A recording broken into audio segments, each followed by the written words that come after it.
I might have some hair, but I'm the whitest. No, Ed. Ed. No, Ed. If I didn't have my hair dyed, my hair would look the same color as yours. Okay, are we ready to go? Sure. Call the meeting to order, please stand for the pledge. Garrick, would you lead us in the pledge, son? Yes. I pledge allegiance to the flag of the United States of America and to the republic for which it stands, one nation, under God, indivisible, with liberty and justice for all. Roll call. Ms. Alka? Here. Mr. Lindemann? Here. Mr. Ramos? Here. Dr. Gomez? Here. Mr. Burns? Here. Approval of the minutes, members of the board, item 1D for the minutes of, as listed, 1, 2, 3, 4, and 5. Entertain a motion to do that. I move to approve the minutes. By Mr. Lindeman, is there a second? Second.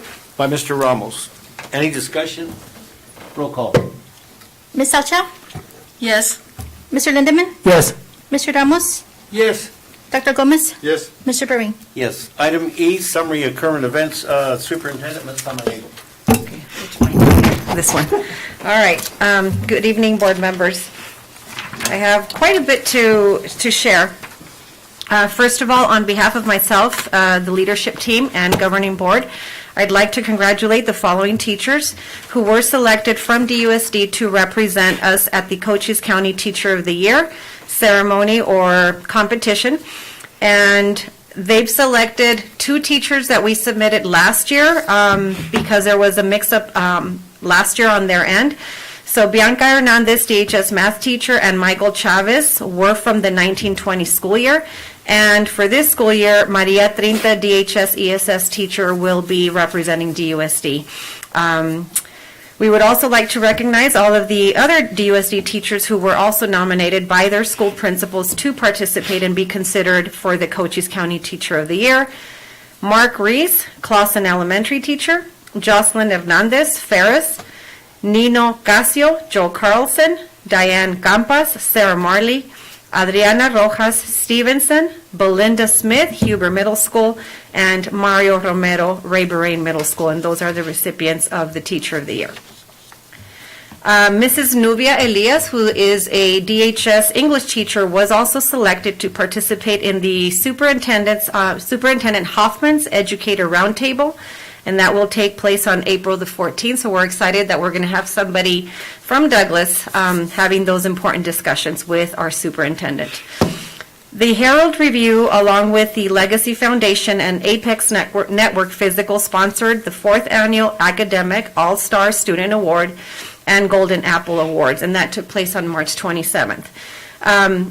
That ceremony includes any first grader through 12th grade who can be nominated and selected as an academic all-star, and up to 8 seniors from the area schools will be recognized and receive scholarships in the amount of $500. The also top educator awards are any elementary through high school that can be nominated and selected as a golden apple. So for Douglas, we were well represented this year. Academic All-Star recipients, these are students. Jasmine Stein, 9th grade, Douglas High School. Joseph Fullen, 11th grade, Douglas High School. And Kevin Anaya, 2nd grader at Sarah Marley Elementary School. So 3 students from DUSD. The Golden Apple recipients for this year include Andrea Barayardos, Physics and Engineering teacher at Douglas High School. And Joni Duarte, Elementary Pre-K Stevenson Elementary teacher. And last year, we also had a recipient, Mrs. Donna Seville, 1920 school year recipient for the Golden Apple, but that's when schools closed, no ceremony was done, she did get recognized, given her award, and the Golden Apple honorees receive a beautiful apple, which I saw displayed in Mrs. Seville's class. So congratulations to them. I think we were very well represented. And last but not least, our Arizona merit test, AZM2, is taking place right now, and it is mandatory for all students to go to school in person. It doesn't matter if they're online or not, they must show up and take the test in person. So there's my report. Very good. And also, you mentioned it, but congratulations to all those people, and we're very, Yes. very proud of them and proud to have them working in our district. Governing board members, any board member have any reports, Mr. Lindo? Yeah, Mr. President, thank you. I just wanted to say that I've been hearing that the in-person testing has been going very well and nice and smoothly, and that's a credit to the administration and the teachers. That's Very great. good. Anybody else? Any report by any other board member? All right.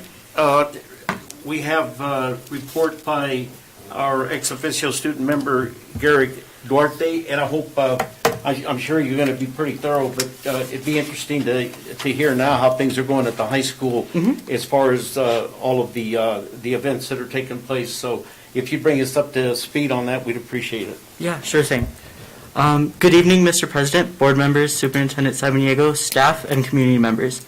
This past month at Douglas High School, Student Council decorated the school with welcome back posters as well as chalk on the sidewalks to welcome back all our in-person students. This week is the last week of trimester 5 as well as finals week for students.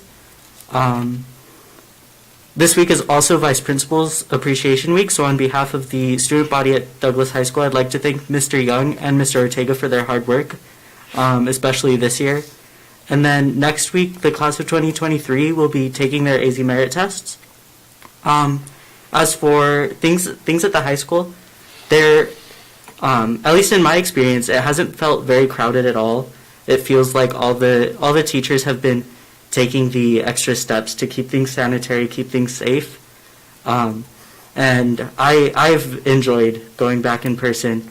It's just good to be back at school, back in a learning environment. So things are going smoothly at Douglas High School. How many students actually came back?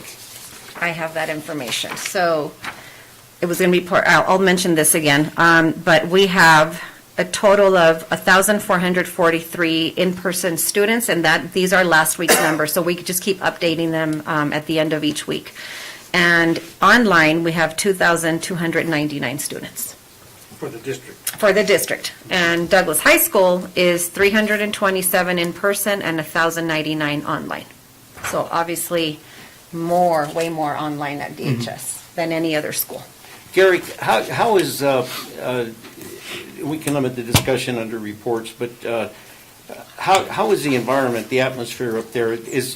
Are things, are the students getting accustomed to doing that? Is it awkward? What, how the instruction, could you kind of capsulize that and tell us how that's going up there? In my experience, I think that instruction has felt very personal, I think, but in a good way. So the students who are in person, while the teacher might be having other students doing work, they're able to help you right there. A lot of the times it was, at the beginning, it was a little weird getting used to being kind of simultaneously online and in person. But I think that it works very well. I think that it still feels like a traditional learning environment to an extent. And I think the staff is definitely doing a good job managing it. And I know you can't speak for them, but how is the instruction in the classroom going concomitantly with the instruction online? You're sitting in class. How is that affecting you? Or I know it makes a difference, but is it affecting you in an egregious way where you think God would? You understand what I'm saying? If you kind of describe that. Yeah, I think that being there in class, it doesn't have any negative effects while still being on the computer. I think that it's still, it's something that we are used to by now, but by this being this late into the year. So I think that the new balance that we had to adjust to was not something that was hard to adjust to. And as far as the teachers that I've talked to, they haven't really had trouble in balancing teaching to the in-person students and the online students. Some people have kind of adjusted their classroom setting a little bit, but other than that, I think most teachers have found a way to make it work effectively. Last thing, I mean, just for the board, among the students, the social distancing and the other precautions that are being taken, how are the students reacting to that? In other words, they're not blasé about it, are they? I mean, are they seriously taking into consideration all of the things that need to be done? And I haven't seen any students not wearing their masks. I haven't seen any students in large groupings. Since class sizes are so small, being that we're in the kind of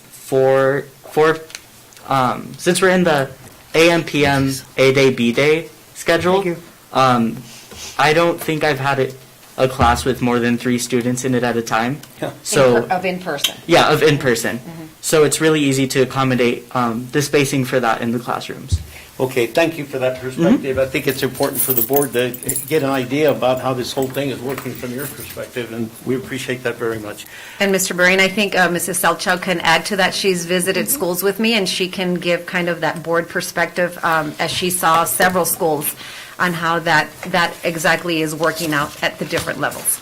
Just like Garrick said, at Douglas High School, the numbers are small, but the teachers are able to move between those students and their online teaching. I didn't see anything that wasn't very positive. It was extremely, extremely positive there. All the schools that I went to, I had very good feelings about them.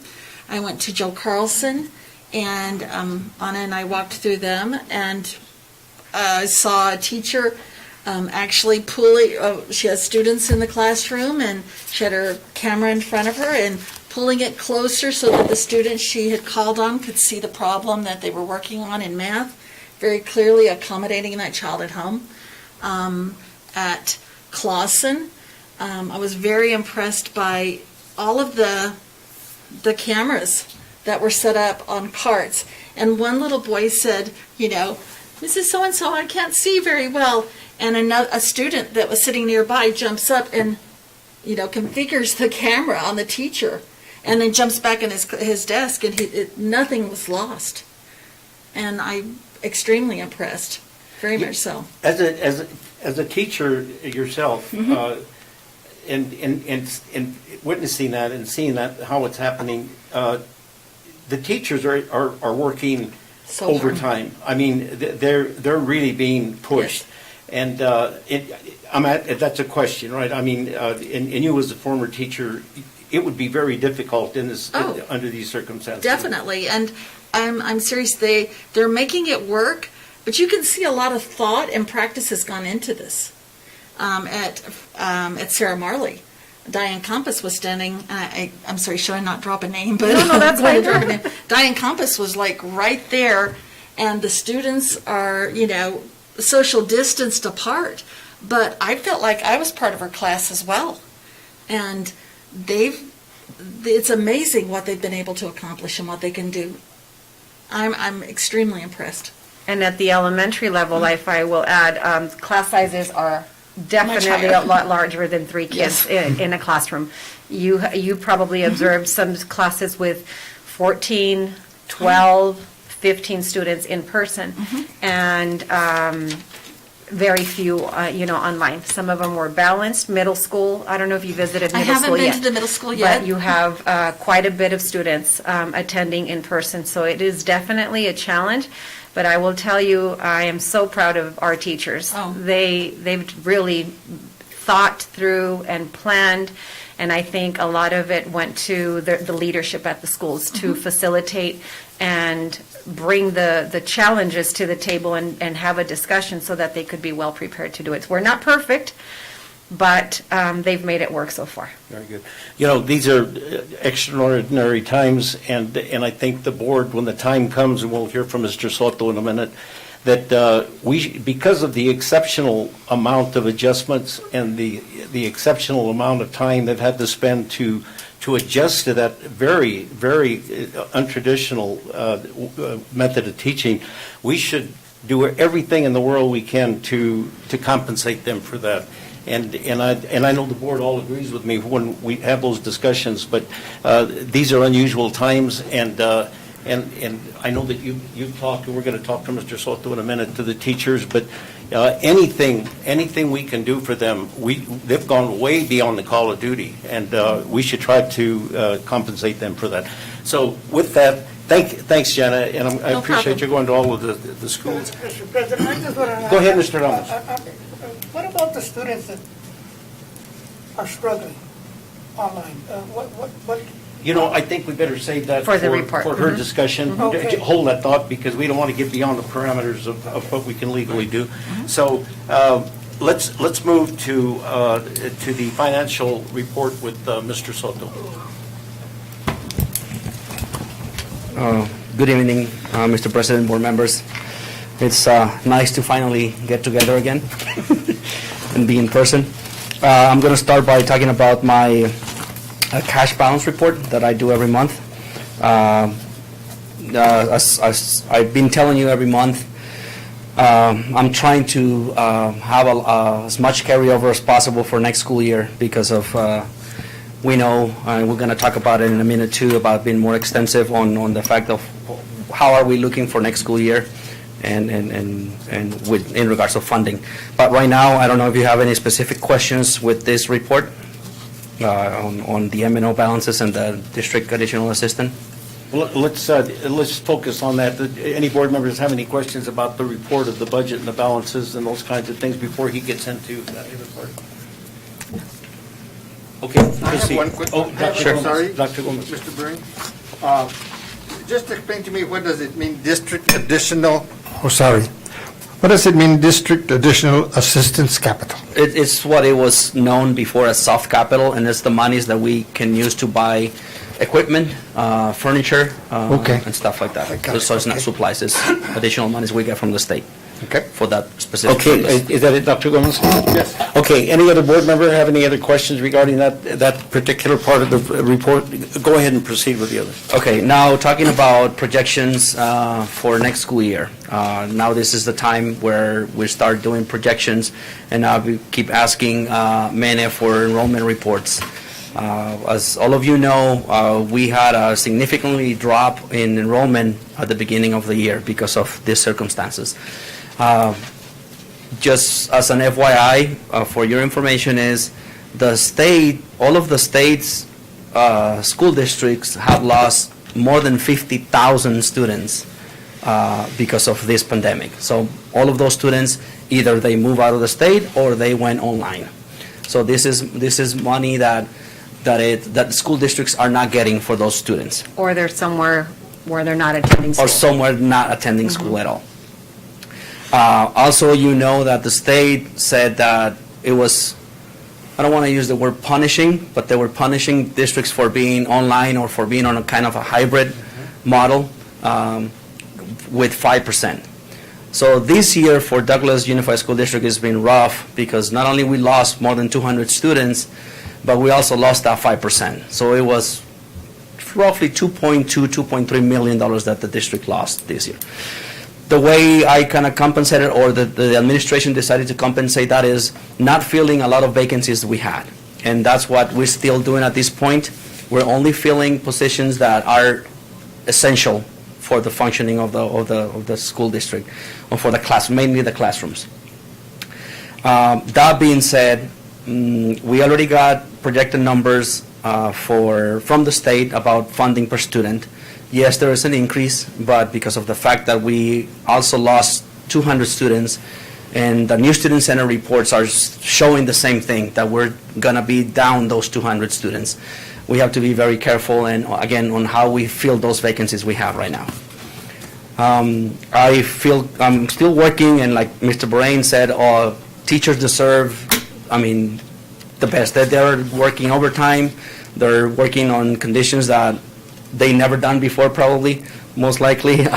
So I'm working on trying to do the best I can out of the M&O monies, out of the funding that we get from the state. I obviously don't like to rely a lot on carryover, because that's money that we may not have next year, and I don't want to be in a situation that we cannot sustain all of those salaries. But we're probably going to have a special meeting or a work study session where we can talk about all of the possibilities that we can do with additional monies we're getting. Not sure if you guys know, but the ESSER monies, we got almost $2 million ESSER monies the first time around. We're in the process of getting ESSER 2 monies, which is probably going to be $7.5 to $8 million. And ESSER 3 monies that we don't know the amount, but they keep saying that it's going to be almost 3 times that. Now, keep in mind that these monies are a one-time event, a one-time money that we're not longer going to keep getting from now on. So we have to be very strategic on how we're going to disperse those monies. All of the recommendations, of course, are equipment, technology, most likely, because the increase in technology because of the online teaching, increased tremendously. So again, we're probably going to be talking about those things, but I just want to say that I'm working hard on trying to do something for the teachers, and something that is sustainable, something that we can give a raise to them and sustain from now on for the years to come. I don't want to compare DUSD to any other districts, but right now districts are offering contracts with no increases whatsoever because of the same situation of funding and not having enough money to do that. But I'm working on different scenarios, on 1%, 2%, or something that we can give the teachers in addition, or to increase in their salary, as well as classified people. Because we all know that also classified people, are part of the school district, and that they're also part of the kids' education. That's basically it.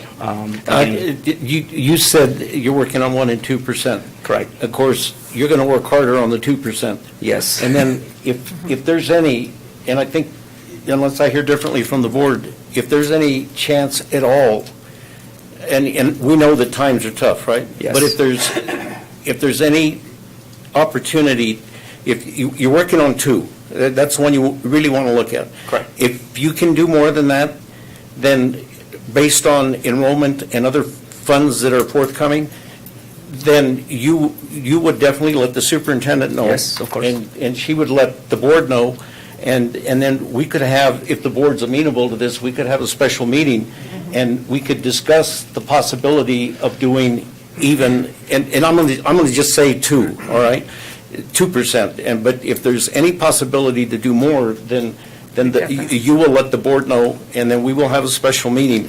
Is that okay with the board?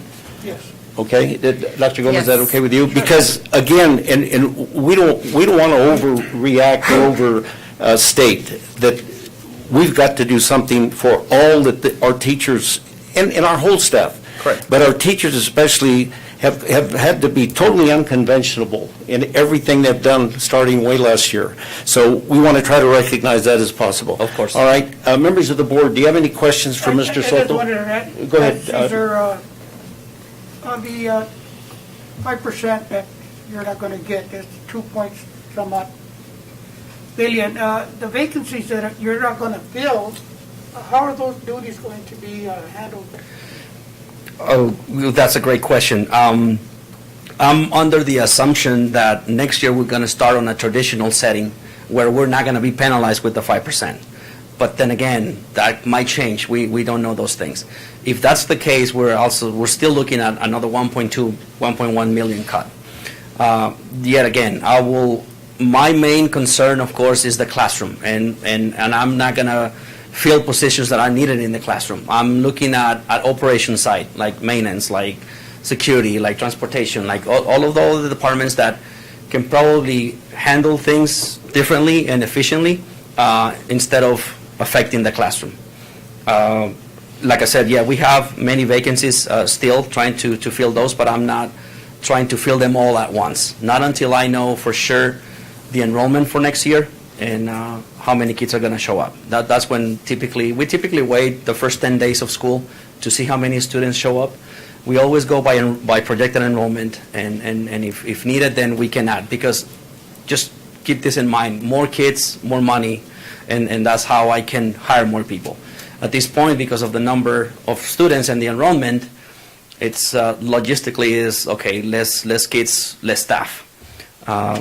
But again, I'm going to sit down with Mrs. Cox and Mrs. Samaniego, of course, to go with the position control that we have and decide which positions are the ones that we need to fill.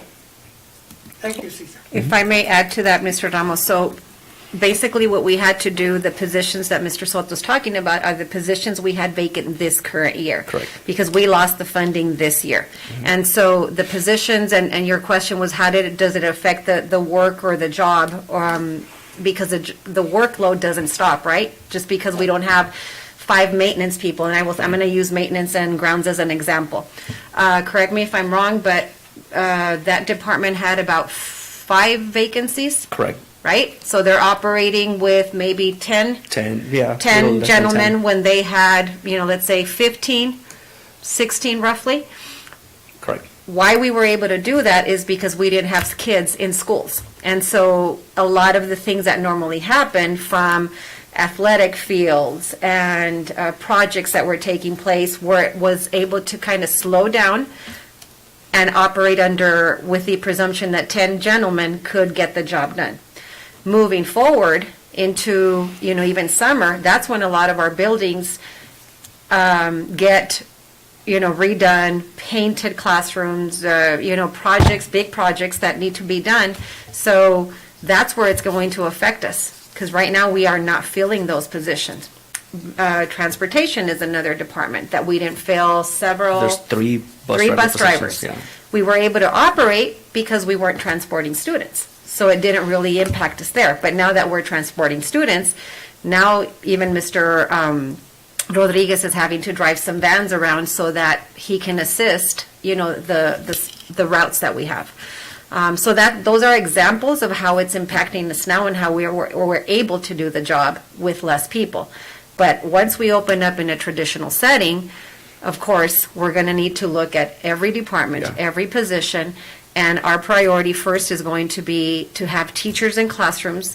What Mr. Soto's concern is right now, and Mr. Ray, maybe you are more experienced in this than I am, but his concern is, let's say we look at the enrollment numbers right now, and our projected numbers from New Student Center are about 600 and some, moving forward for next school year.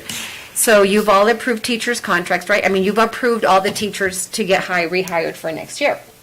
So those teachers are on the premise that they're going to have about 28 kids per classroom. That's how we do our enrollment projected numbers.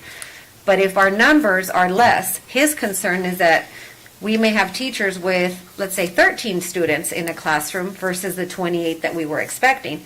What do we do then? We have teachers that were offered a contract, the numbers aren't what we expected, and we've filled those positions. So that's what his main concern is, obviously in the classroom setting, and then all of the support staff vacancies that we have. Well, to answer that question, that the contractual language is very clear about that. And there's also laws and policies that cover that. If you don't have the students, then you go through a riffing. Yes. But I don't know if you're aware of it or not, but there is a major controversy going on in the Phoenix area right now with a very large school district that they laid off, I think, something like 50 or 60 Yes. teachers. You know what school district I'm talking about, right? Gilbert. And they're having a major problem, an outcry from the community because of the way they did it. Again.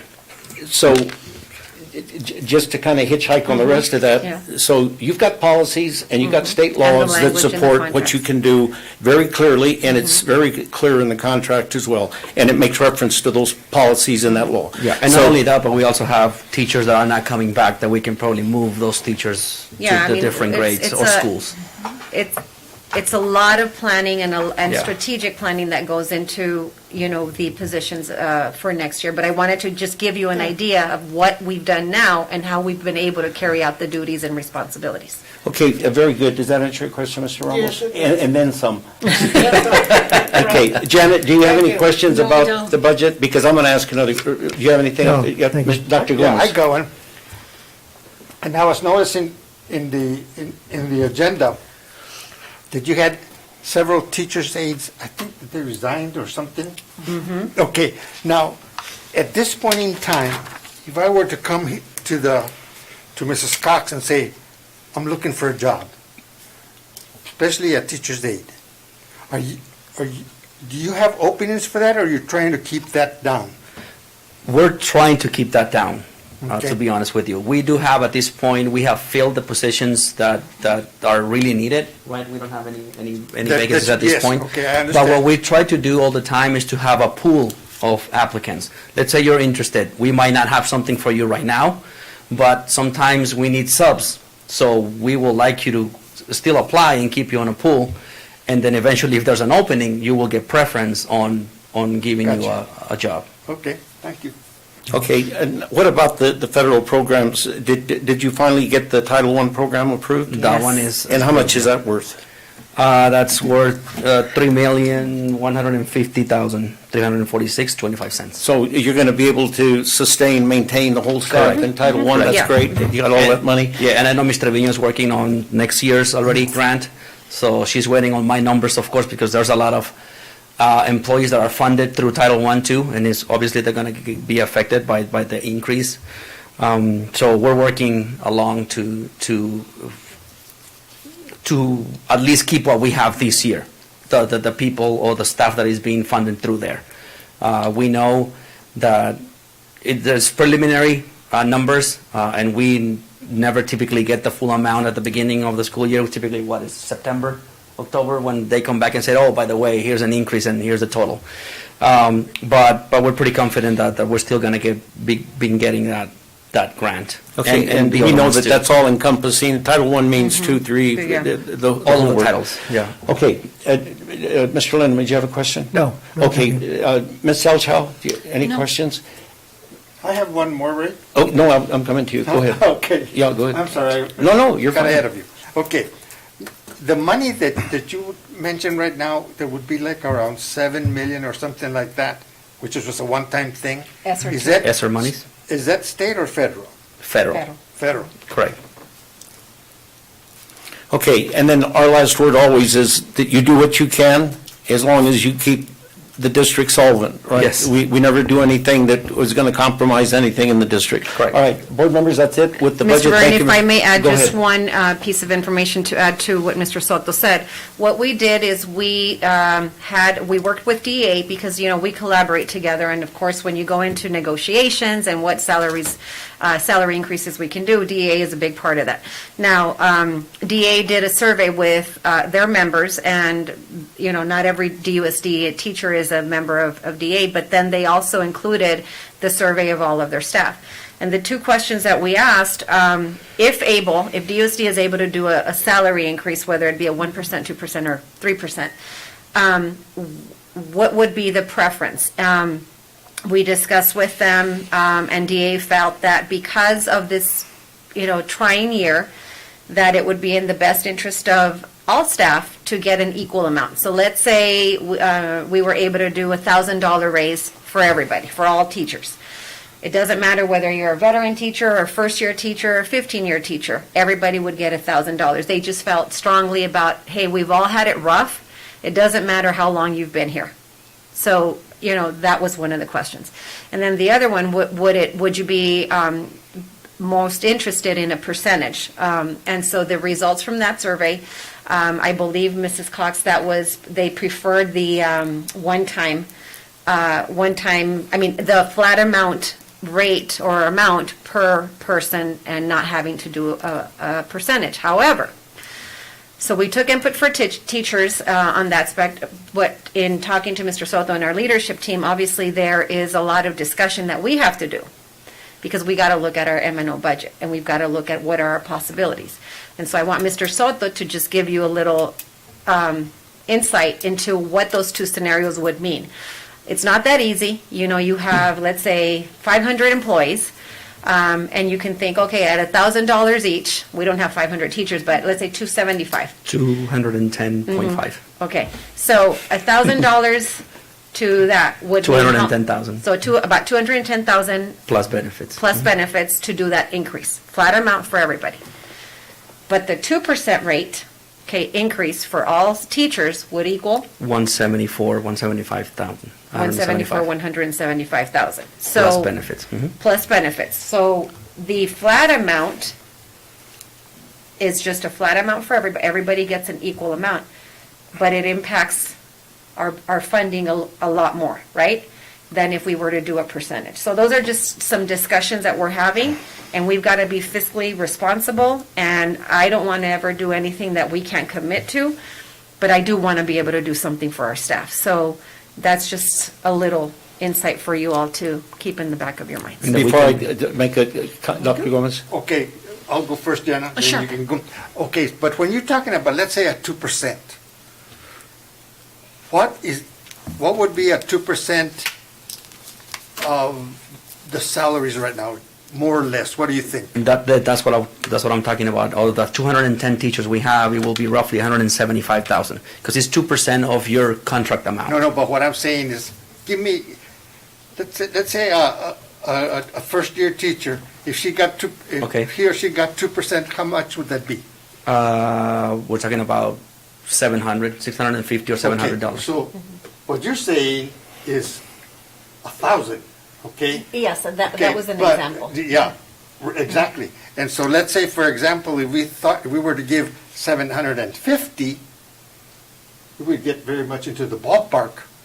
Right. That's what you're doing Right. with the 2%. If it was just the flat amount that you say for everybody, Yeah. the same amount, yeah. Yeah. It doesn't have to be that 1,000, it's just something Yeah. as a perspective so you guys can think about. But one thing you have to remember when you think of across the board, a one-time bonus, or we don't call it a bonus, but. It would be a sustainable salary Right. amount. Compared to a percentage, the percentage is sustainable and it's ongoing. That across the board isn't, because that's only a one-time shot for them. It's not added to the, Oh, Well, it okay. could be. It Yeah, could should be be, added right, to the Mr. Soto? contract. well, it could be, Yeah. but not always. Not always. So Correct. they need to understand that. If you were to give them $1,000 across the board vis-à-vis 750, that 750 is going to be part of their base salary. So in the next year, when you come back and you give them a percentage, that's going to be, that 1,000 may not be. So you have to keep that in mind.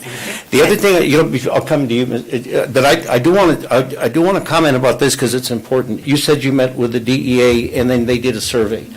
One thing, board members, that we always want to, we're definitely pro members, staff members. This board is definitely pro. I mean, when you look at board members across the state, there was talk a couple of years ago about, people came to me and said, we want to talk to you and the administration about meet and confer. My question to them is, why do you need meet and confer? We're not adversarial. We're advocates. This board, we're meeting and conferring among ourselves for you.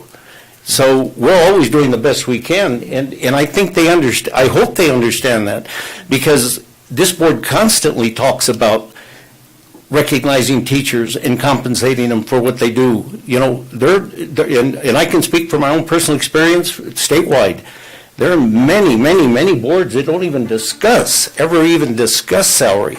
They wait till the teachers come in and ask and plead and beg for it, and I'm not patting us on the back. I'm just stating a fact that we're very cognizant of our, aware of what our teachers do, and we're going to try to do the best we can for them. Ms. Elchow. Ed addressed my question. Okay, same thing? All right, great. All right, anything else, members of the board? All right, and then before you sit down, classified, you need to tell us about classified. We're talking about 30 cents an hour increase, and the reason why is because the minimum wage went up 15 cents in January, and I'm assuming it's probably going to be the same this coming January. So that's what I'm looking at 30 cents, which is roughly also for a 12-month classified employee is roughly $650 or $700 increase a year. So that's, what's the minimum wage going to be then, 12 what? Right now, the state minimum wage is $12.15. That started back in January. But if you remember correctly, last May or June, we approved the minimum to be $12.30 for us to kind of cover. So that's why I didn't have to change in January again. But I'm trying to increase again just to be safe and ready for the next one coming in January again, which hopefully is not the $15 an hour, because that will be another humongous issue. But yeah. Okay, thank you, Mr. Soto. We'll move on to the HR report with Ms. Cox. Unless you wanted to add something, Ms. No, Samaniego? no, that was it. Okay.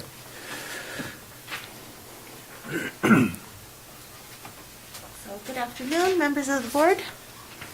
The HR report. So, I will start with student enrollment, as Mr. Soto was talking about. We are currently at 3,824 students. Pertaining to HR, you will see on the board agenda that we have some resignations and retirements, but I'd like to recognize two of the retirees. Mr. Armando Cepeda, he has been with the district for 25 years. and has retired, and Mr. Enrique Medrano, who has been with the district for 19 years. So we'd like to wish them well. Mr. Medrano will still continue to work at the district until May, so he'll be until May. In terms of HR, we're waiting for Mr. Soto to give us the final allocation so that we can start issuing contracts. So that's what we're looking forward to at this point, to see how many people are ready to come back for next year, hopefully traditional, as Mr. Soto says, so that we can hire all of our employees back. And Dr. Gomez, I'd like to further answer your question on who are we hiring, like the IAs.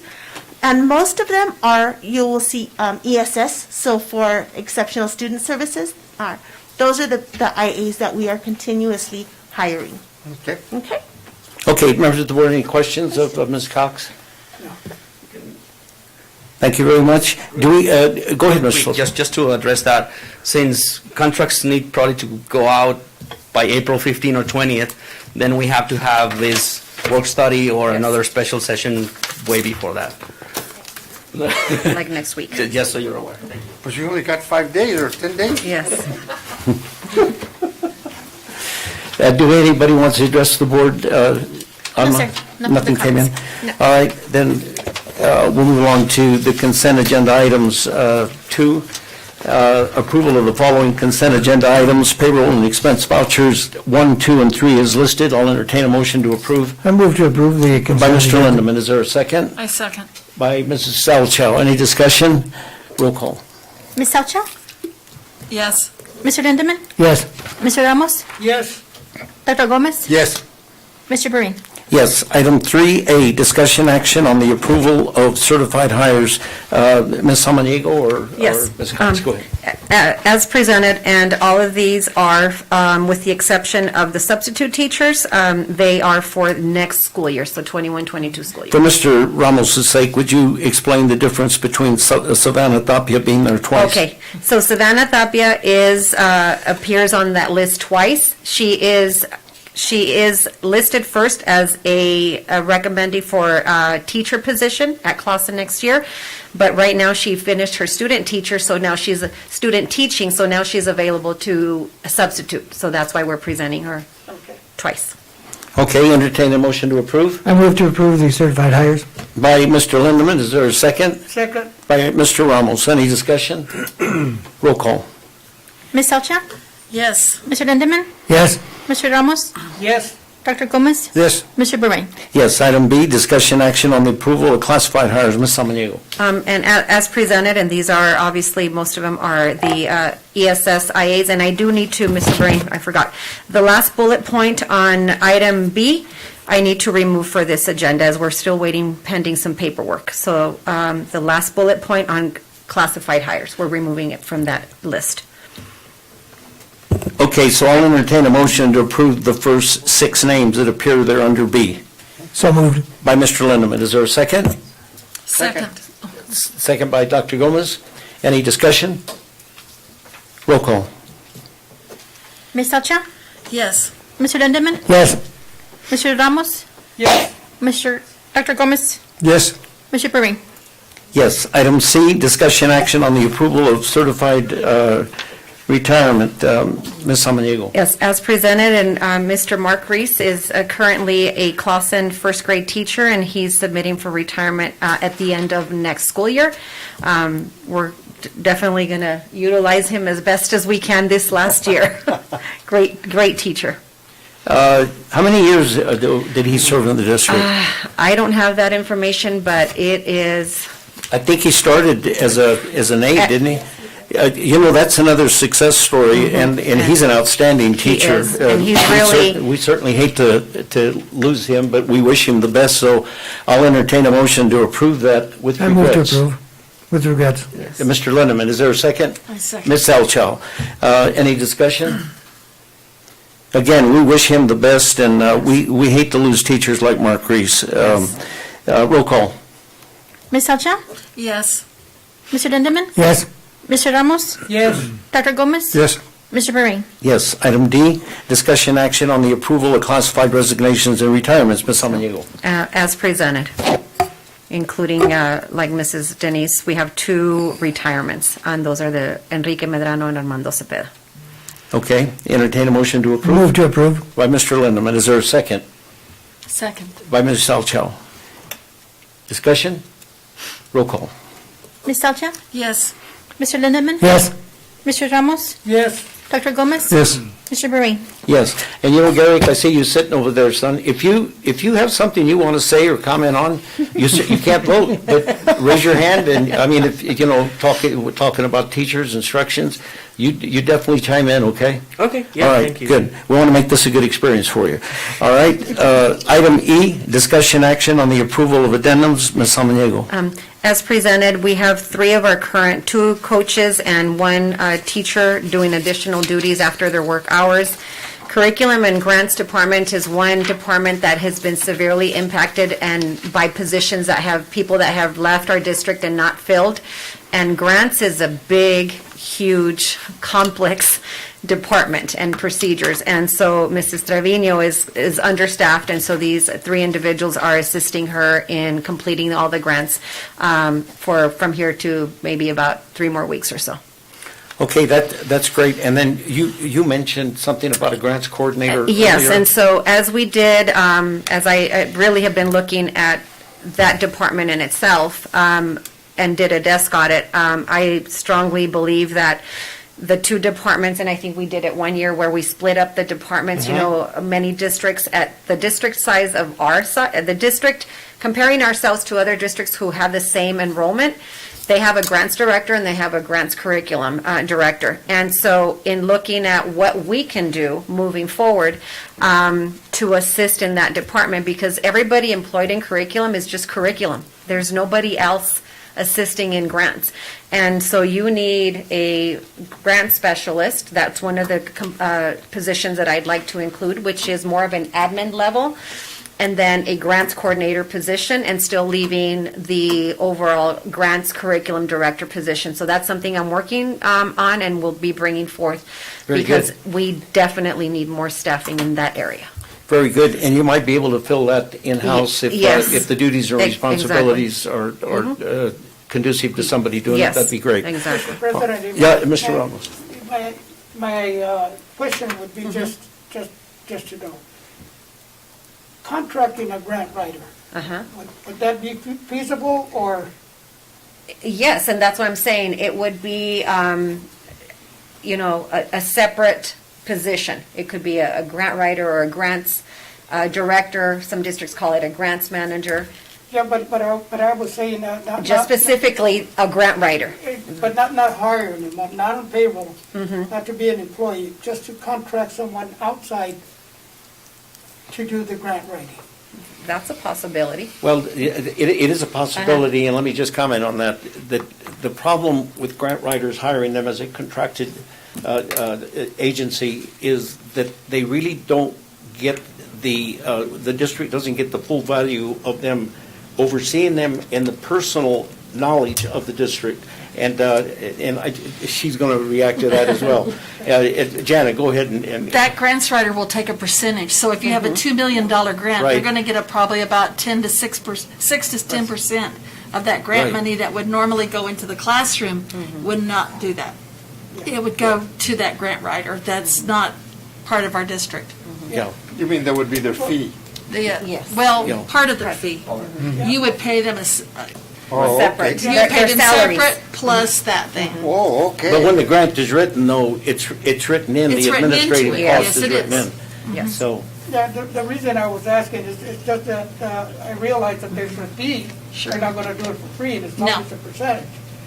The point is that they should be, out of these firms, highly qualified as grant writers, because the grant writers, any mistake you make, and you can get sent back. And the language you use in there when you're presenting these grants is what makes a grant come through for you. So that was my question, no, Justin. it's good. No, it's something for. Yes, and which is the reason why, as I did, you know, a department audit, and not having enough people for the grant section of the responsibilities of that department, it's essential that we do have more support. And right now with ESSER 1, ESSER 2, ESSER 3 coming, the stabilization grant, things that we normally didn't have, it's a lot more work involved. Can you imagine? So, Okay, great. Do we have a motion on the floor? No, sir. Okay, I'll entertain. I a move motion. to approve item E. By Mr. Lindeman, I- second by Ms. Salchow. Any discussion? Roll call. Ms. Salcha? Yes. Mr. Lindemann? Yes. Mr. Ramos? Yes, Dr. Gomez? Yes. Mr. Berrien? Yes. Item F, discussion action on the approval of volunteers. Ms. Samaniego. as presented, and these are all athletics. Oh, we got Mr. Ellsworth back? Yes, as a volunteer. Great. That's great. All right, entertain a motion to approve. I move to approve the By Mr. volunteers. Lindeman, is there a second? second. By Mr. Ramos. Any discussion? I just want to say one thing. Mr. Ellsworth is really very important because he helps with the pole vault, and you have to be certified to be a pole vault coach. You just can't, Just can't be you any, can't be can't Anna. be anybody. We can't get Ray to go over there and teach him how to pole vault, It has to be certified. So he's very That's a important. good point, because we always stress to the administration that when they recommend volunteers, that their backgrounds and everything is carefully looked at, because there's so much liability yeah. in sports these days. All right, we do have a motion on the floor, right? Yes, sir. And go ahead, roll call. Ms. Salcha? Yes. Mr. Lindemann? Yes. Mr. Ramos? Yes, Dr. Gomez? Yes. Mr. Berrien? Yes, item G, discussion action on the approval of administrative transfers for the school year 2021-22. Ms. Samaniego. As presented, you are all aware that Mr. Randy Walker submitted his retirement earlier during the year. He's retiring at the end of this school year, and so obviously that left a vacancy there.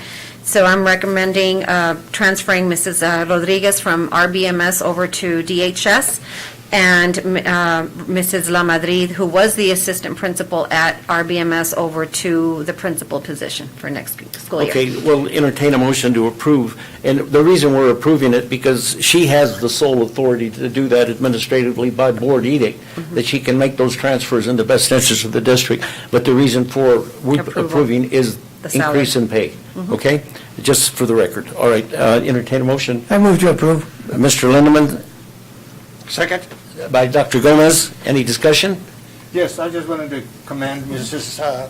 Samaniego, the superintendent, for using her know-how to be able to do this without really going through a lot of advertising, and stuff like that, and some good individuals. Yeah. Very good. Thank you, Doctor, for that comment. Ms. Salchow. Following through with what Ed said, you did a really good job in getting it done so quickly, instead of waiting, because she'll have time to go in and do what she needs to do and work with Randy Yes, transition. before he leaves. A nice, smooth transition. Very good, Anna. Thank you. Very good. Roll call. Ms. Salcha? Yes. Mr. Lindemann? Yes. Mr. Ramos? yes, Dr. Gomez? Yes. Mr. Berrien? Yes, item H, discussion action on the approval of classified transfers. Ms. Samaniego. As presented, and those that you see as temporary instructional aides, remember, we hired some temps to assist in the learning spaces, and those were temporary up until the end of May. So these individuals applied for the full-time vacancies that we needed to fill. Okay, and again, we're approving it because of the increase in Increase, hours and uh-huh. increase in pay. Entertain a motion to approve I move to approve the classified transfers. second. motion by Lloyd Bridges, second by Mr. Lindeman, second by Mr. Ramos. Any discussion? Roll call. Ms. Salcha? Yes. Mr. Lindemann? Yes. Mr. Ramos? Yes, Dr. Gomez? Yes. Mr. Berrien? Yes. Of course, that humor was, I knew that it wouldn't be offensive, so I said that. Jeff You said it yourself. Item I, discussion information only for certified and classified internal transfers. Ms. Samaniego. Yes, as presented, and these are just internal transfers. There is no impact in the base pay of these individuals. Douglas High School counselor, Mr. Acosta, will be going over to Paul Heber Middle School, and Betty Miranda over to Joe Carlson as an ESS instructional aide. And so we will still, Mr. Acosta is a longtime Douglas High School counselor with much knowledge. He will continue to support and assist the counseling team over at DHS as best as possible as he builds up that counseling program at the middle school level. Entertain a motion to approve. It's for information only. Yes. Oh, we already have a motion Yes. on the floor? No, it's It's to- for it's information. Oh, that's right. I'm Yes. sorry. Thank you. Very good. And that's basically for the minutes. Yes. Thank you. Item J, discussion action on the approval of donations received for Douglas Unified School District Number 27. Ms. Samaniego. Okay, as presented, and that is going to a $500 donation to Paul Heber Middle School. Okay, very good. Entertain a motion to approve. I move to approve. Mr. Lindeman, Second? by Dr. Gomez. Any discussion? Roll call. Ms. Salchow? Yes. Mr. Lindemann? Yes. Mr. Ramos? Yes, Dr. Gomez? Yes. Mr. Berry? Yes. Item K, discussion action on the approval of board contributions for health benefits for school year 2021, 2022. Mr. Soto. Hello again. And I believe Mr. Ben Palumbo is on the phone, just in case you guys have any questions, specific questions on this item. We're very fortunate just to inform that there's not going to be any increase on health benefits or dental and vision benefits also for our employees for this year. I was very surprised, to be honest with you, because typically I've been hearing that a lot of districts are getting more than 10%, someone's 15% increase in their health benefits. And again, I'm saying this, that it's very fortunate that we can still continue providing 100% coverage for our employees' health benefits. So what we're proposing at this point, since there's no change in cost, again, just for your perspective, a 10% increase on benefits would have been roughly $200,000 to $250,000 increase in premiums. But again, nothing changed so far for this coming school year with Blue Cross Blue Shields. There's no change in coverage. There's no change in network or anything. So the board contribution is still the same as it was last year, $640 a month per employee, or $7,680 per year per employee. So, any questions, any specific When you questions? say you have 385 participating, those aren't all fully funded by the district? There's the ones that have to pay for whether they have the family or not? Correct. This is employee only. Yes. Okay, If you as an or- employee decide to have family, then you pay the difference. But you Right. still get the $7,680 board contribution. So how many do you have that the district pays the full amount for, nothing comes out of their pocket? How many employees? That's a good question. I don't have that information. I will need to ask Nidia, that she keeps track of that. But there's quite a few. I will probably say half and more than half of the 385. The rest, but like I said, there's still a cost to the district because we contribute to that employees. They just pay the difference on their family or their children coverage. That's a very, very good benefit that the district provides. Yes, and we're still one of the few districts in the whole state that still provides 100% coverage to the employees. Okay, Yeah, I members think we're members of one the of board, them. do you have any questions or comments on Mr. Soto regarding it? Go ahead. that's all employees. All of them. Yes, whoever decides to take get our our coverage, insurance. because again, they might have through their spouses somewhere else, Yeah. but yeah, all employees are offered this benefit. And of course, they are employees, we don't see that, as part of our salary. We don't visualize it that way, but in Right. reality, it's $7,680 more paid towards health insurance benefits. So being one of the very few districts that still pays 100%, this district does great things for the employees. Good. Good. Okay, entertain a motion to I move to approve. approve. By Mr. Lindeman, is there a second? I Ms. second. Selchow. Any discussion? Roll call. Ms. Elcha? Yes. Mr. Lindemann? Yes. Mr. Ramos? Yes, Dr. Gomez? Yes.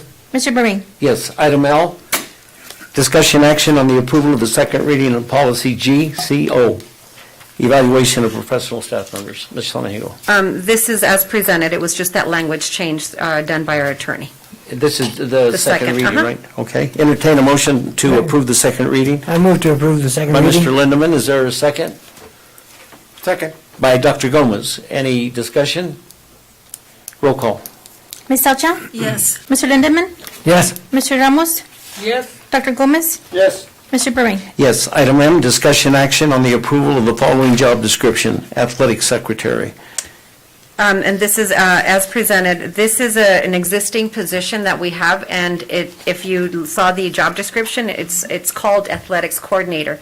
But Mr.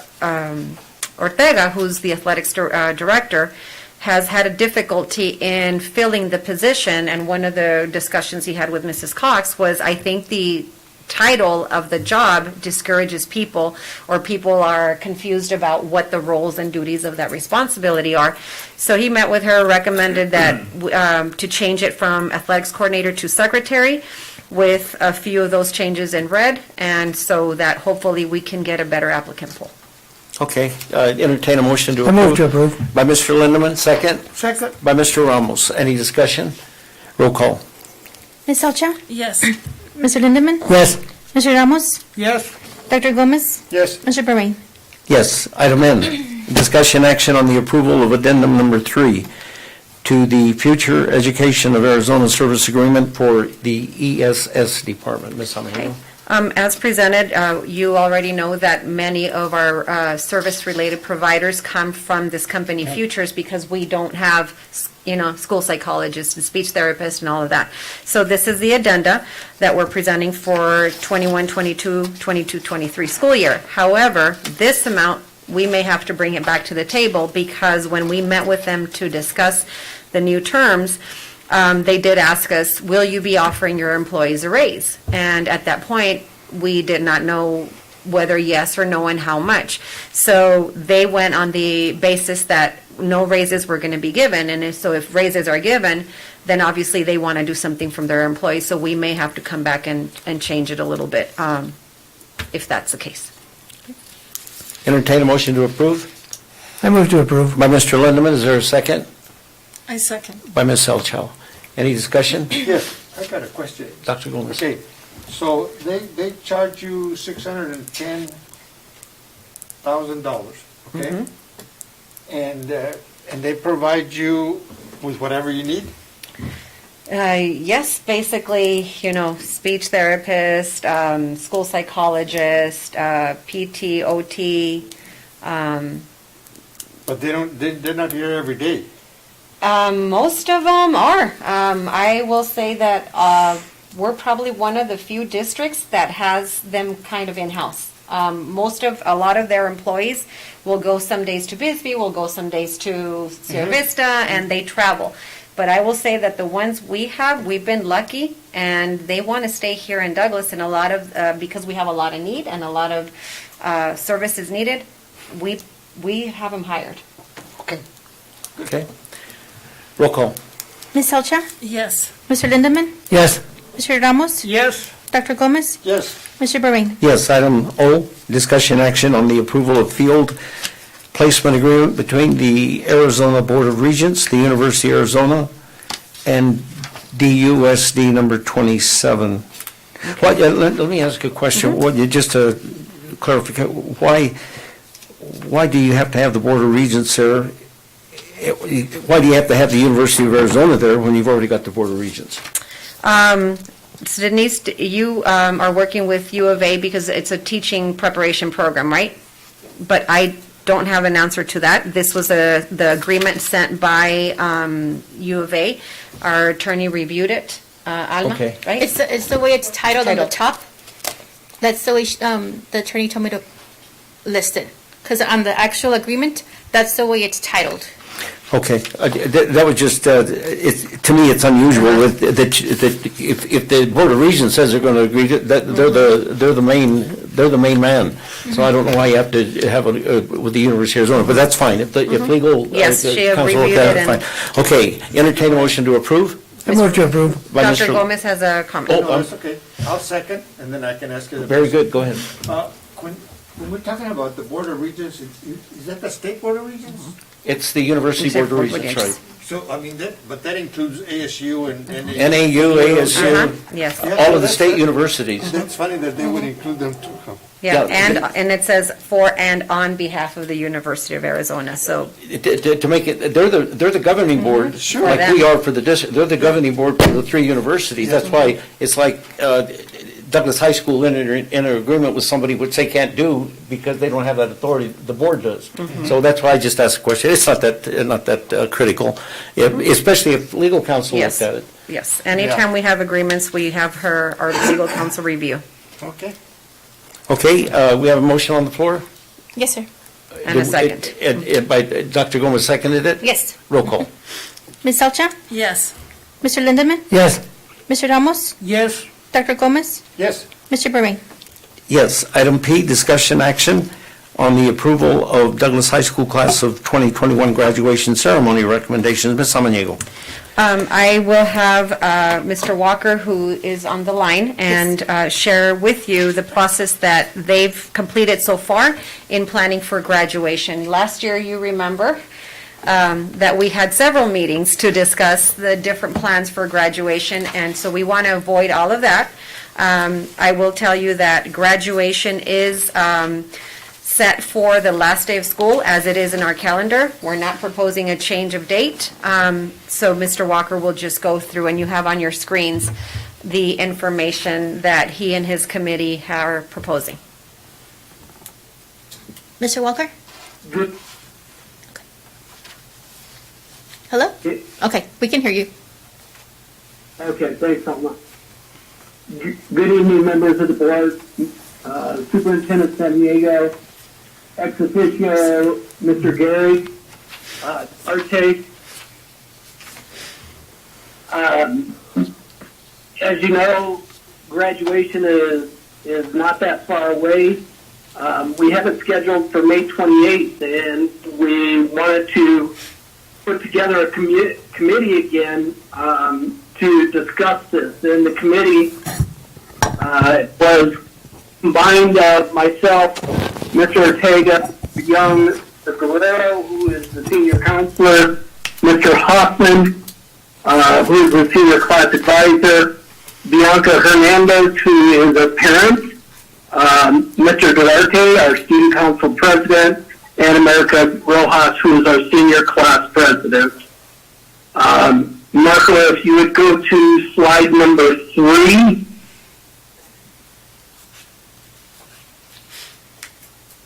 Okay, we're there. Okay. A traditional ceremony is probably not likely due to the COVID. So we came up with some options. And Gary, if you want to jump in at any time, if I'm missing something or add something, please do so. We came up with 2 plans, which will look somewhat familiar to most of you, as they're both plans from last year that have just been changed a little bit. The first plan is Plan A, which is a football field ceremony, and Plan B, which is a bell tower ceremony. Next slide, please. Okay. The football field ceremony, the senior grades will close. What we'll do is it will have 4 sessions, 11 a.m., 12:30, 2 p.m., and 3:30 p.m. Approximately 80 graduates accompanied by 2 guests seated on the field per session. And we have approximately 240 graduates and guests per session. The entrance would be on the South Stadium gate, and the exit would be the East Stadium gate. And we also have a picture for you to look at in a minute. Each session will last approximately 40 minutes. So you've got an hour and a half between of each session, and that gives people time to get into the parking lot, get into their chairs, into the stadium, and then also exit and leave before the next group comes in. This also provides us time to sanitize seats, etc. Each session will have the Pledge of Allegiance, speeches, and the Carlson and Huber Cups will be presented during the appropriate session to the winners. Each row will be called to the stage.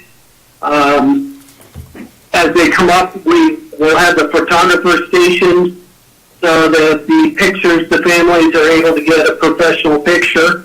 They will approach the stage. The student will go up onto the stage, get their diploma. Parents will be allowed then to go to the front of the stage and take pictures, just like we normally would with a photographer, except this time it's the parents taking pictures at that point. If you go to the next slide, Okay. you can see the graduation setup. There's approximately 8 or 9 rows with approximately 13 to 14 seats per row. So the parents will sit with the graduate on the field, and then they will get up from their row, go around, line up, go to the stage, return to their seats. So it's somewhat of a formal ceremony like we used to do. It's just been adapted a little bit. The time is a little bit less. Of course, there's less students. Are there any questions yet? Or, Gary, have I missed anything? No, I believe you've covered it, Mr. Walker. You give your Okay. approval.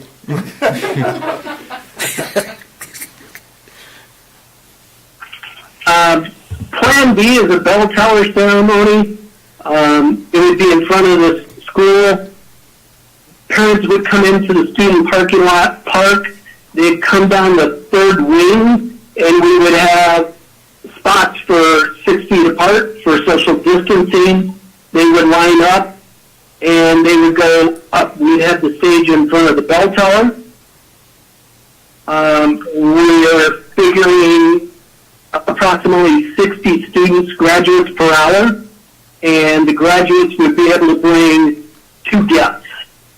They would come around to the front, to the bell tower, to the stage. They would then, their name would be called, they'd go up to the stage, parents would go in front of the stage once again to take pictures of the graduate receiving their diploma. They would exit the stage, go down the first wing, and we would have the photographer down towards the library to take the professional picture down there, whether it's the graduate by themselves or with their parents. Then they would exit to their cars and exit onto 15th Street.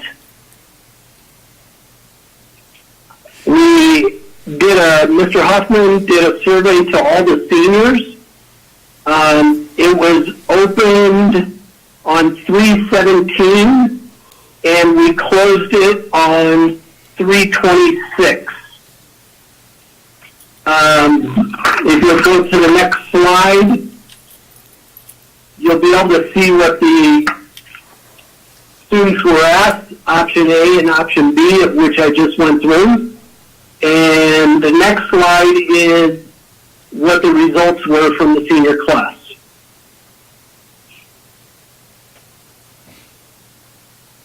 Are you there? Yes. Yes. Okay.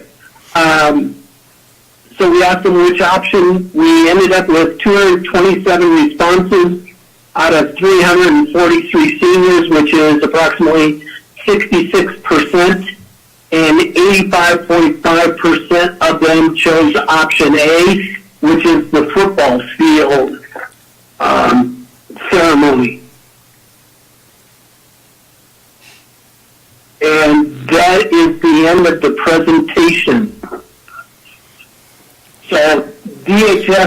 would make the recommendation to use option A, the football field ceremony for the class of 2021 graduation. Thanks, Randy. When will you finalize what recommendation you're going to make? Well, I think that this is the recommendation, to go with the football field on May 28th. And obviously now, I joined them at one of their last meetings before they presented their plans. Obviously now with the new governor's executive order, lifting the mandate with reduced, groupings and large gatherings, so there's less restrictions, and I had that discussion with Mr. Walker. Do you want to move towards maybe, 2 sessions, 2 graduate sessions, and still have, all the restrictions and all the limiting the number of people, but now you have 2 sessions. But I think they felt strongly with going with that 4 session, 4 different groupings recommendation. So that would be the recommendation. Before we get a motion on the floor, let's just kind of informally discuss it. Board members, how do you feel about what you saw and what your preferences would be, or what's your reaction to that? Janet? I like option A. I do. It gives time. You're not looking at a 7-hour Yeah. situation. It does break it down. But I think that the kids really, really want to get back as much as they possibly can to something as normal as they knew. And I think that was one of the big complaints last year. Although I did hear a lot of really good things about how they pulled off graduation. I thought it was very creative and excellent, but this would get it back to some sense of normalcy. So I would say I like the first option. Mr. Lindeman? Yeah, I really would like to go to see the football field option. Also, like Ms. Salchow said, it brings back a sense of normalcy, and of course with the reduced restrictions and everything, and this is well thought out and planned, so I'm in favor of option A. Mr. Ramos? Yes, I feel a lot more comfortable with seeing Plan A in the football field. As Janice just said, that our kids want to go back to what was graduation day. And that's pretty close to what we can do now with that. So I feel comfortable with A. Dr. Gomez? Yes, I want to thank Randy and his group for coming up with a plan, a great idea. You know how I feel. I think that the size could be enlarged so that maybe you have just maybe 2 sessions, but then that's up to whatever comes up between now and May 28th. I was in Tucson last weekend.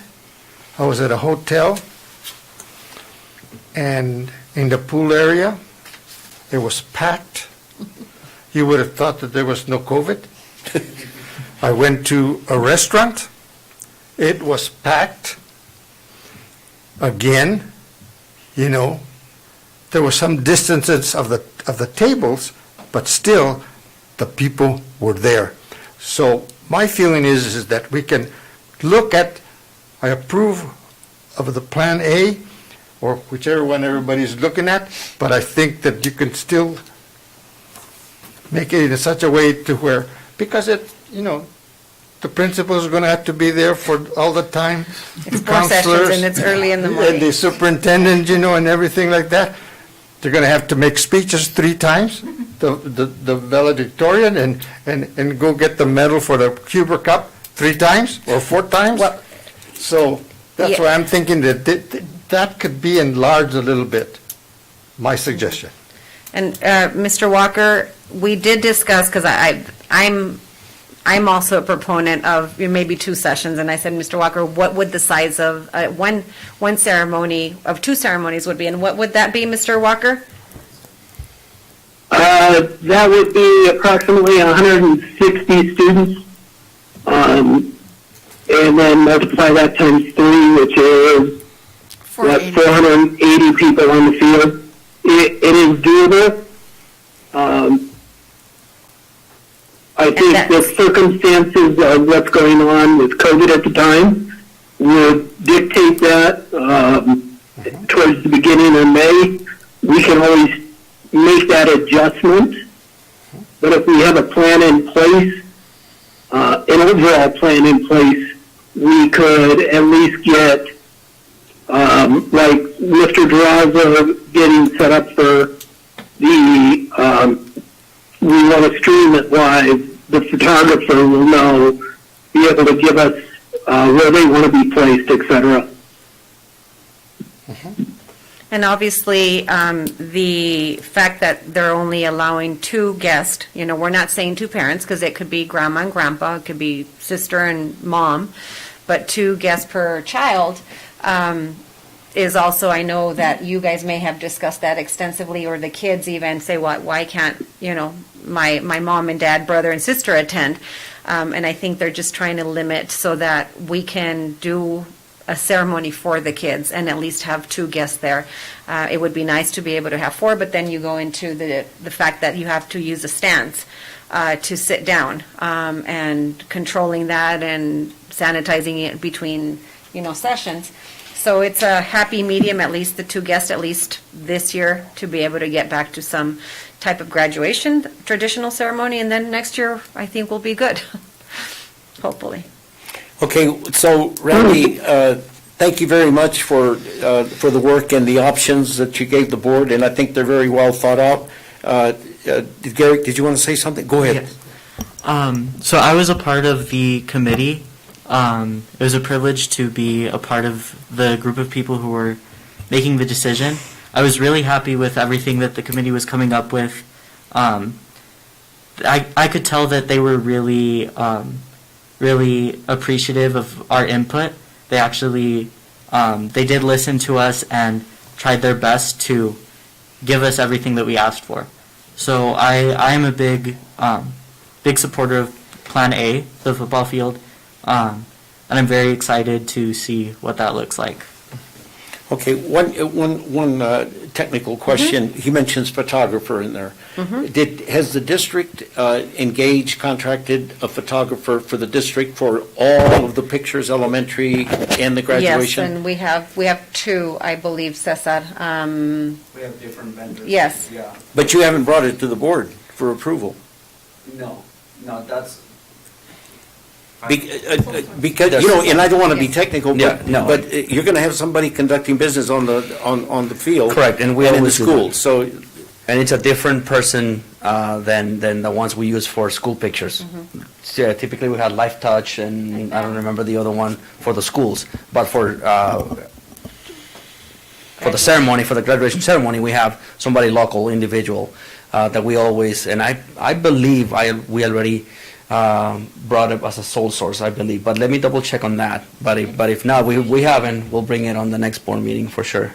Because it's not mandatory to have the pictures, it's usually the senior class that invites the photographer to come in and take the pictures. because We don't parents pay the photographer for those pictures. no, It's just- no. But there's an actual. Right, Correct. but, we want to make sure we do it right. Yes, And correct. Anybody that conducts any business on school grounds, of course, it falls under all of those different Yes.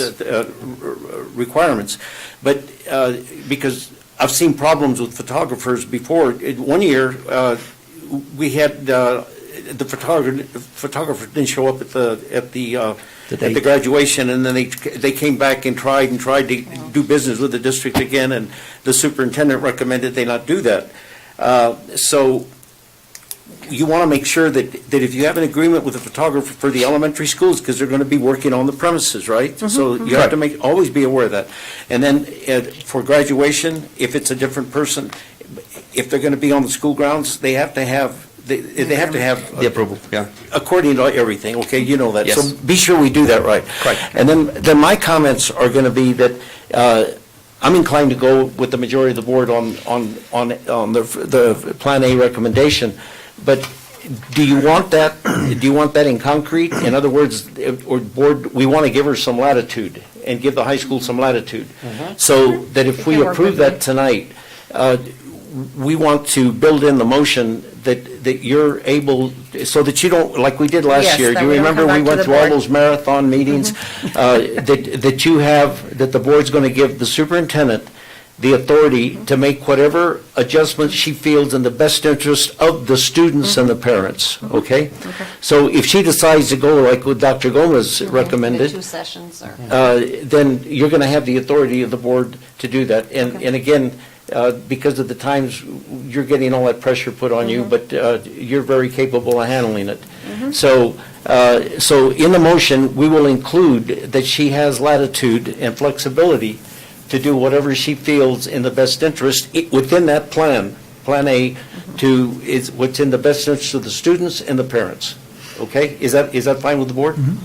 Okay, so Dr. Gomez. Mr. Brain, being that you brought that up about increasing it, the size, then also we have to also keep in mind, God forbid, Right. that they would have to make it less. Right. Yeah, I Right. mean, or smaller or whatever, or Yeah. change, We don't- But yeah. we're going to go, hopefully, knock on Yes. wood.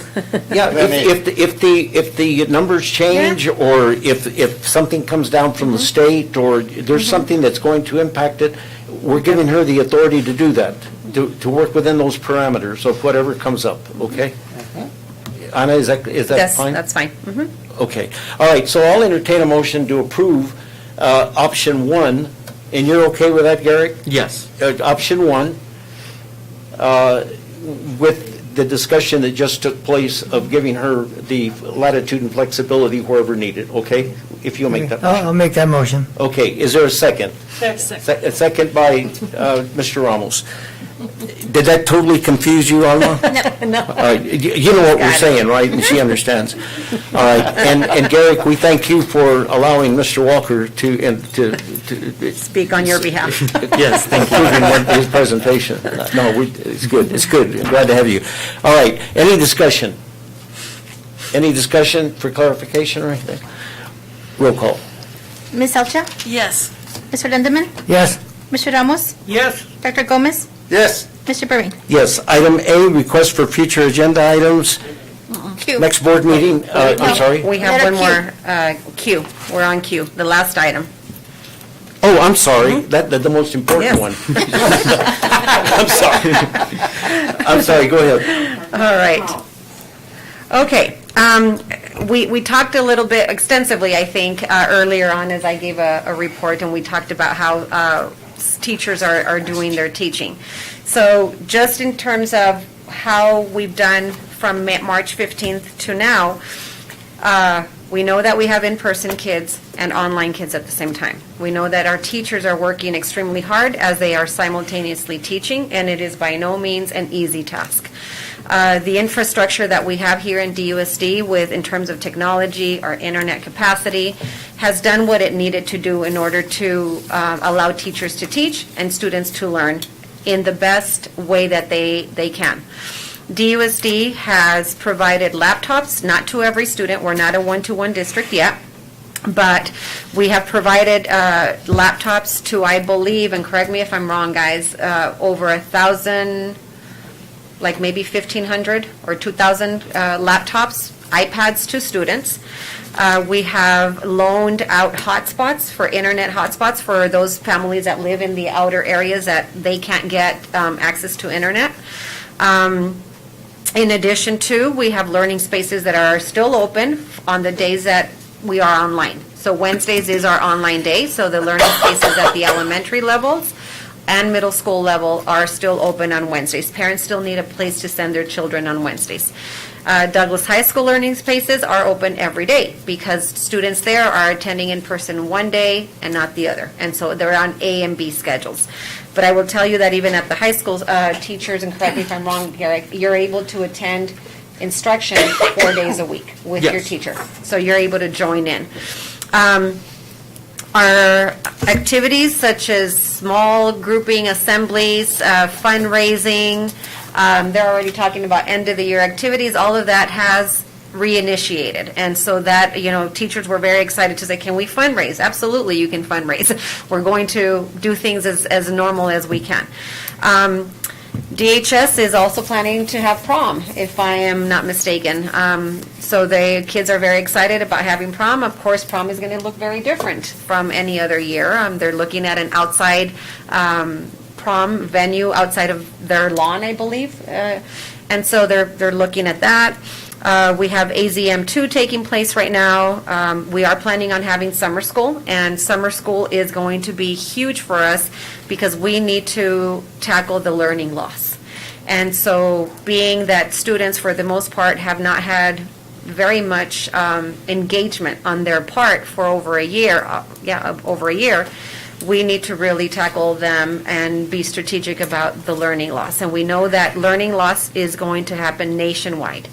There is not one program out there, one solution, one teacher that's going to do miracles. But it's going to take all of us to really strategically plan on how we're going to attack the learning loss. Now, the learning loss is going to be a big focus for us and for me as a superintendent for the incoming school year. And when research is showing right now that the learning loss is going to be something that we're going to see for 5-10 years from now. And so our summer school will take place in January. We are advertising the teaching positions, but I will tell you that right now, my fear, for June, I'm sorry, June. January, for June. Nobody caught that except Caesar. But my fear is that we're not going to have enough teachers apply for summer school. And if we've had that discussion, a plan right now, the teaching position for summer school is at $30 an hour, Mrs. Cox, and that is the standard hourly rate. We may need to look at bumping that up if we can. The other thing that I'm trying to implement is we plan on with ESSER 2 is provide a stipend for those teachers that took the initiative to apply for summer school. The stipend, we, depending on what amount we can plan for, but we've talked about maybe $1,000 or $500. I mean, as soon as I said 1,000, his eyes opened up. But it is a way to compensate an extra amount for those teachers that are willing to teach summer school, because I will tell you that not every teacher is going to want to teach summer school. And our typical summer school numbers, Denise, you worked with summer school. What are our typical summer school numbers? To start off with, we start off really good the first 2 weeks of summer school. So we may have about 200 kids, and then we move up. So summer school usually takes place at like one middle school, maybe 2 or 3 elementaries, and then at the high school. This year, because we need to be able to reach out to as many kids as possible, my plan is to open up summer school at every site, also depending on the number of candidates that we get. So once our ESSER money gets approved, that's part of what we're going to write into the grant to offer a summer school, and that is an allowable expense under ESSER 2. Of course, we would make the statement that a teacher would have to complete their employment during summer school and then finish off their, 1 month or 3 weeks or 14 days, whatever it be, to get the stipend. So that is what a lot of districts are doing, is an incentive for teachers to teach during summer school because teachers are burnt out. As soon as we have more information, Mrs. Trevino and I are going to be working on a flyer to provide more information for teachers, because right now all they're seeing is $30 an hour. And they're probably thinking, no way, I'm not going to go through that again. Our summer school will be in person, not online. We need to bring the kids in. We need small groups. We need interventions. We need to tackle, reading and math. And that's what we plan on doing. Of course, we still have some technology issues. Cameras turn off, internets, freezes, for example. So there's a lot of that still that teachers are dealing with.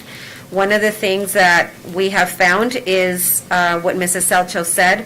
You have teachers, and hopefully when you're able to visit schools with me and you feel it's safe enough, I really strongly encourage so that you can get an idea of what a teacher is having to do in the classroom. But you have a teacher being very creative. So one of the part of the feedback that I'm getting from teachers is that they need laptops. Teachers have a desktop computer. But with this way of teaching, we are having to utilize a laptop so that they can move around the classroom. And teachers, they called them, what was Lulu? Lulu. A class and teacher has named her laptop robot, which she carefully did and set up in a cart, and she moves it around, dressed her up, and her name is Lulu. So Lulu goes around the classroom with the online kids and participating with the in-person kids, and very, very creative way of teaching. So, of course, you need an additional laptop. Teachers don't have an additional laptop, so that's part of our feedback for ESSER 2. What can we utilize ESSER 2? Our goal for next year is obviously to open up our schools traditional. That's been a big question for teachers. Are we going to have to do online again?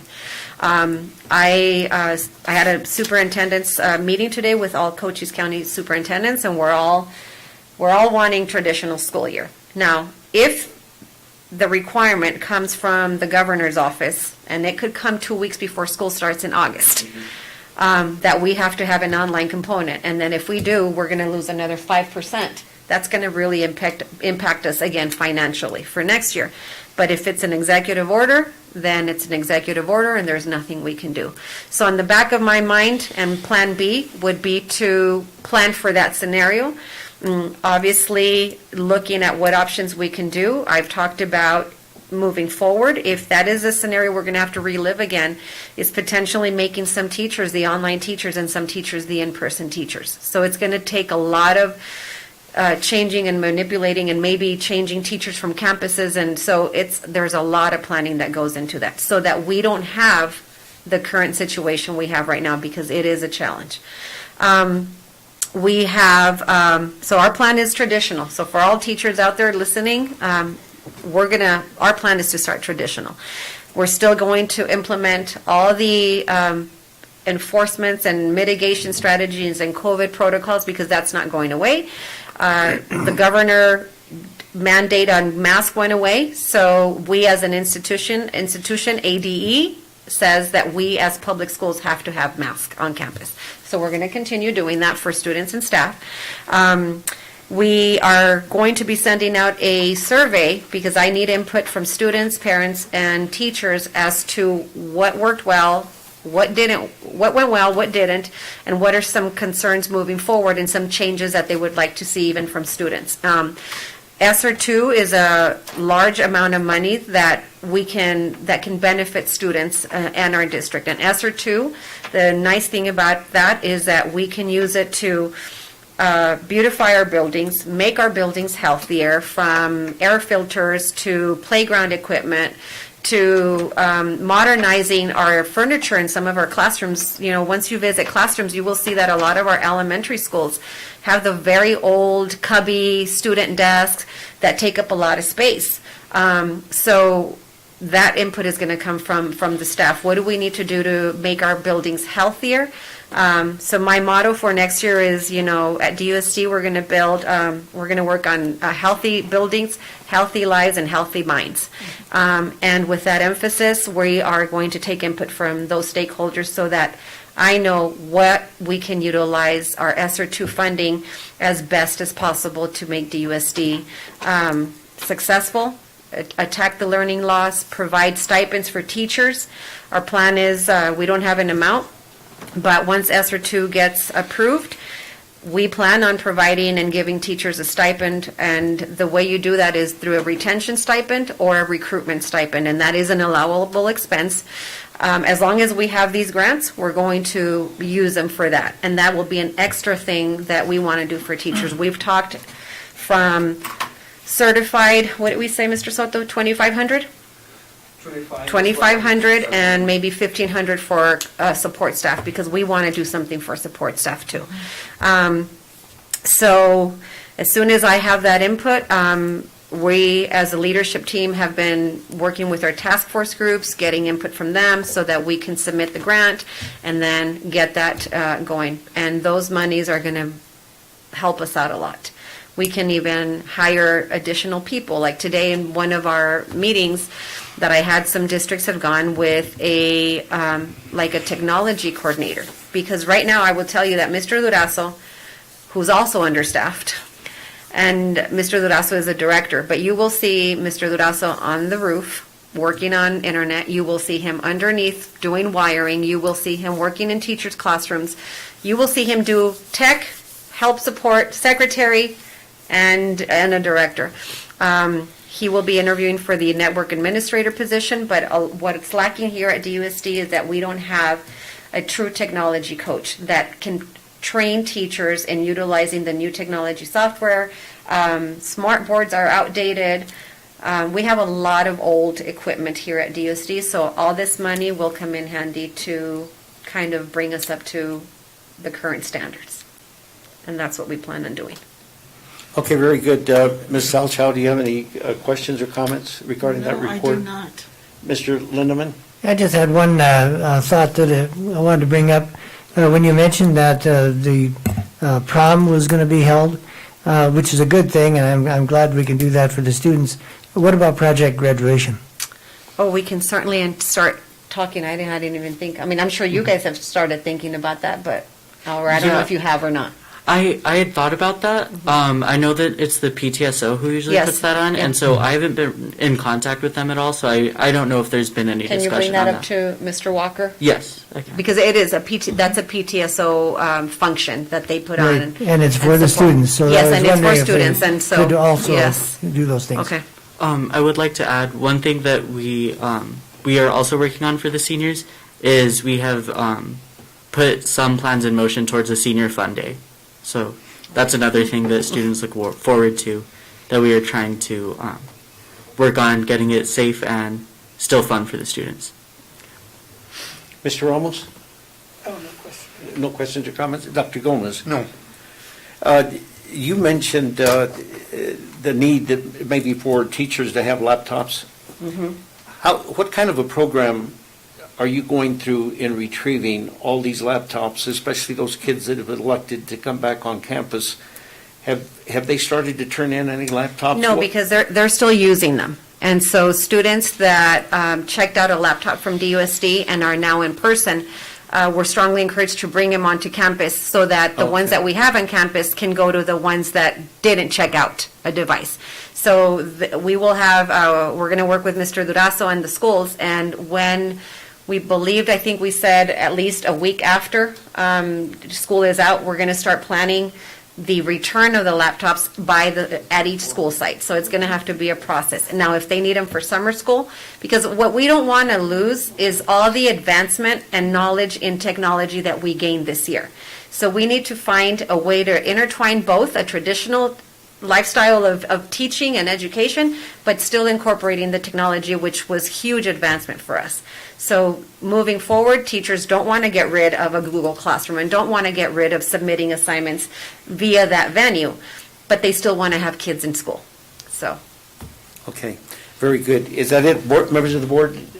Anything on that report? Thank you for that, and we'll probably be hearing more about that Yes. later, right? Mm-hmm. Yes. An update. Okay, now we're request for future agenda items. Mr. Ramos. Yes, I would like to see an update on the new buildings for next meeting. Okay. Okay. For DHS? Yes. Okay. No. Anybody else? Next regular board meeting, Ms. Samaniego? And that is, let me see, May 4th, and we may need to call something special for next week so that we can get the approval of our 2% at least, so that we can issue contracts. Okay, thank you very much. Entertain a motion to adjourn I move to adjourn. by Mr. Lindeman. Is there a second? Second. Simultaneous, so we'll go with Gomez because he was the loudest, Dr. Gomez. I didn't wave at you this time. All in favor of adjournment signify by saying aye. Aye.